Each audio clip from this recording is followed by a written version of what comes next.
Now I'm going to take this wheel off and do the right side brake shoes.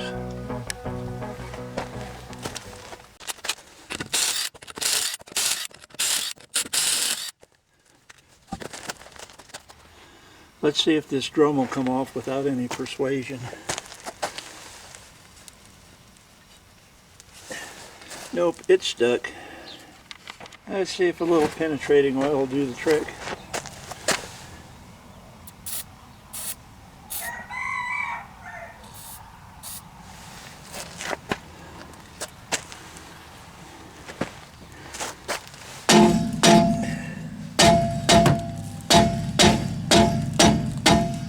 A lot of dust falling out under this. Look at that. What a mess. Okay, I'm going to do a little bit of delicate prying from behind. You do not want to bend this backing plate.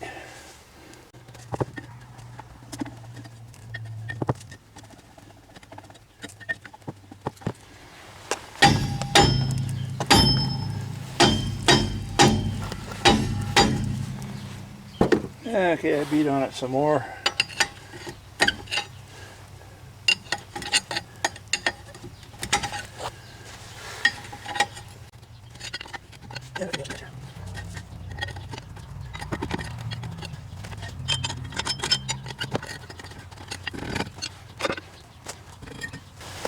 All right.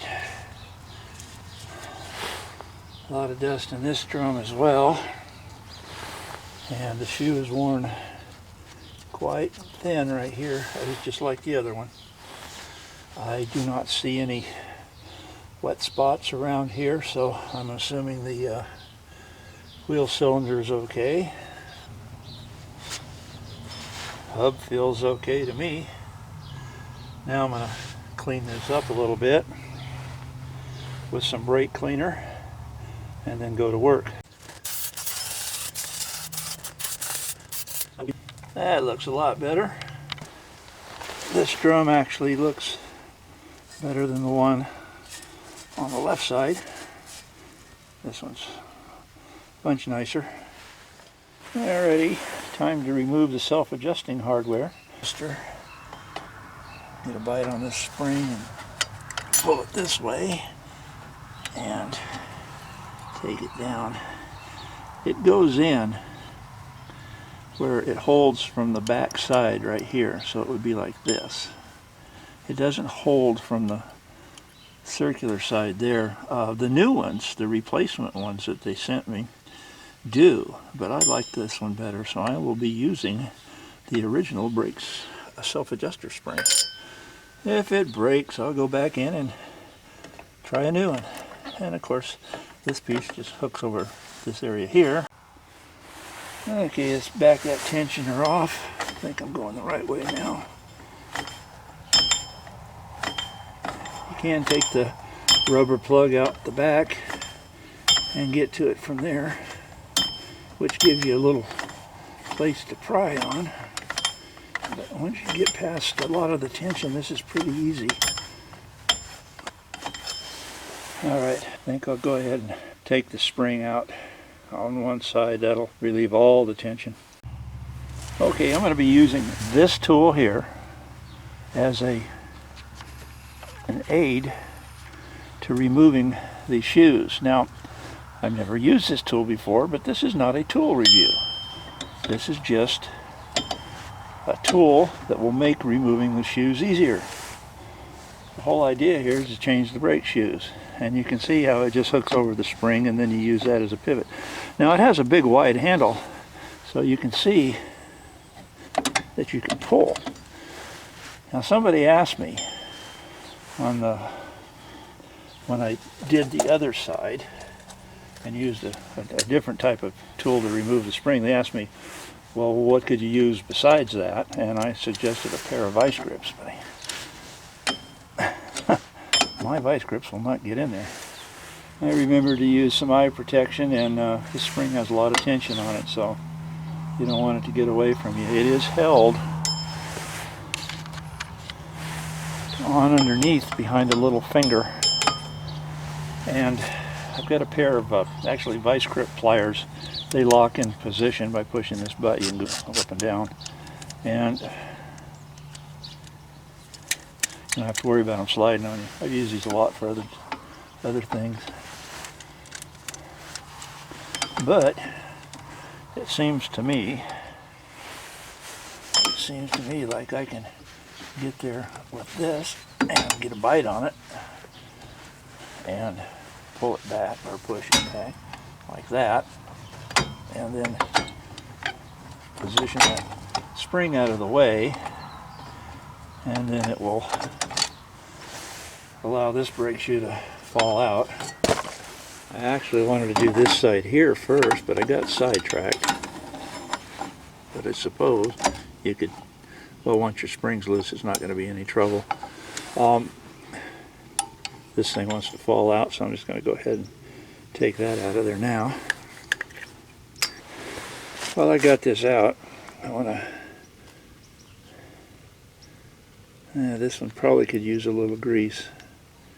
This one doesn't seem to have any, so I'm going to have to put a little grease on this end. Spring is loose. I'm going to use this tool to get to it and just pull it out and drop that shoe down.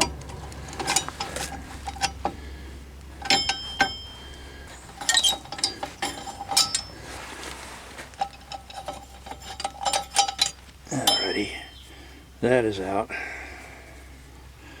With that out, I'm able to get to the e-brake, parking brake, whatever you want to call it. I'm able to get to this shoe a lot easier now, and it goes like this. So you got it down here like this. Just bring it up, turn it around, and put it up when you go back with it. Well, I can see the backing plate. You can see where the shoe rubs here, spot down here, and on the other side in the same areas. So I'm going to go ahead and put a little anti-seize on there because I don't have any silicone that the book recommends. Very little I will put on. Okay, I clamped my vice grip onto the end of the cable. Now I'm just going to grab the shoe and push back against the spring and take it off the cable. That's the plan.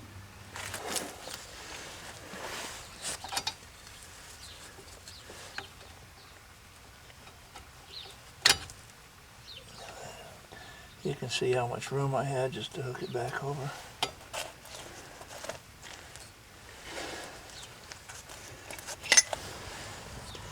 And let's see if I can take the new shoe, push it back.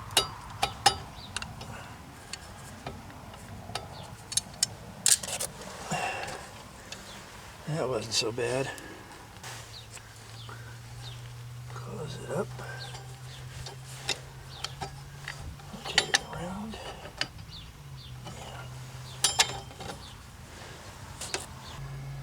Alright, now I'm going to put some never sees on the spots that I mentioned earlier.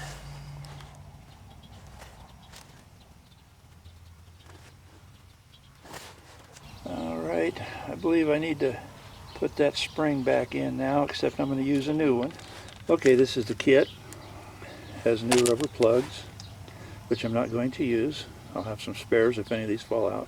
And the new horseshoe spring for holding the brakes. These springs I do not like. They're not as robust as the original ones, and they hook a little different. As if you watch the first video on the left side when I did the brakes, you'll see why I don't like these springs. So I'm going to go ahead and put this big horseshoe spring in. Okay, under here you can see that the brake spring holds back into that little channel, and the self-adjuster spring holds back in that little channel, and then the main brake spring goes in the front channel. It's the little ear that keeps it from falling out and gives you to hold the tension with. Okay, here you can see how it goes.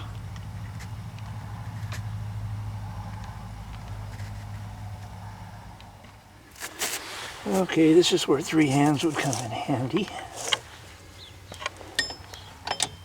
So I'm going to use this tool here to see how it works.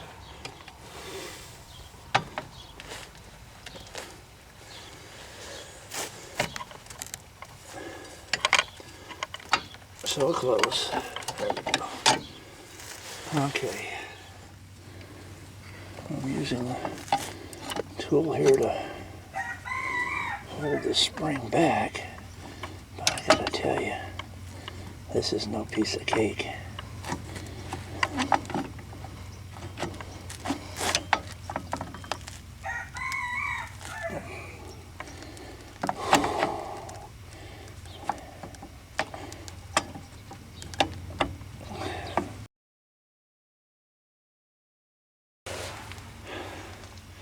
You gotta use your, thanks Bob, you gotta use your muscles with this tool right here. If you have a pair of vice grips, you can, or pliers, you can get the idea that you're pulling and try and go this way. So now what I need to do is to put all the self-adjuster spring and parts and pieces back in. And okay, I got the adjuster back in, but still a little slop enough to hold it in. See if I can get the self-adjuster arm to go in its spot. Yeah, okay, there you go. If you get this adjuster too tight, this self-adjuster arm will have trouble getting over this edge right here. So make sure you leave enough slop in this to put the self-adjuster arm on. Spring just goes in like this, turns, and then put a little tension on it, and you connect it to that piece right there, like that. Now what I need to do is take a measurement with my brake sizing graduation tool and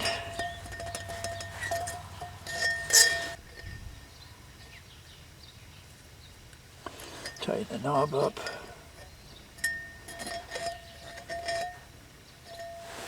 Okay, that looks pretty good. Okay, after I've got my brake sizing tool adjusted to it, I think it's pretty close on the inside of this rim.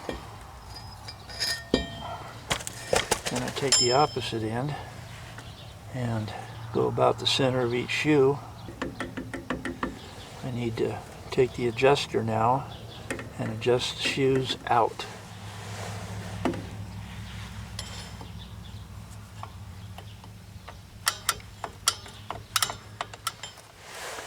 Okay, once you get close on your shoes, take your feeler gauge, set at 0.025 and check the gap, and that's pretty close. Okay, I think I'm ready to put the drum back on.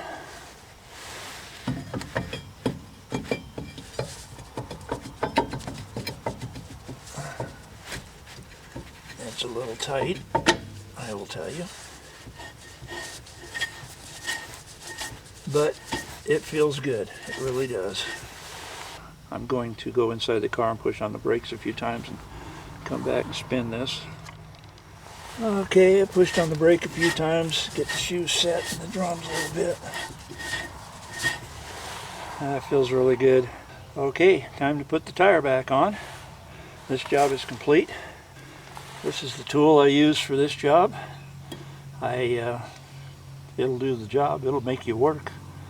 I didn't have to work as hard with the other one in the first video, but these brakes can be done with a good pair of vice grips, good pliers, and some muscles. Okay, thanks for subscribing and watching. If you haven't subscribed and you don't want to miss the next video, then please subscribe. And until the next video, this is Steve from Cars, Trucks, and Detours saying bye for now, and hope all your brake work goes easy. Just be safe and make sure you use a lot of safety precautions.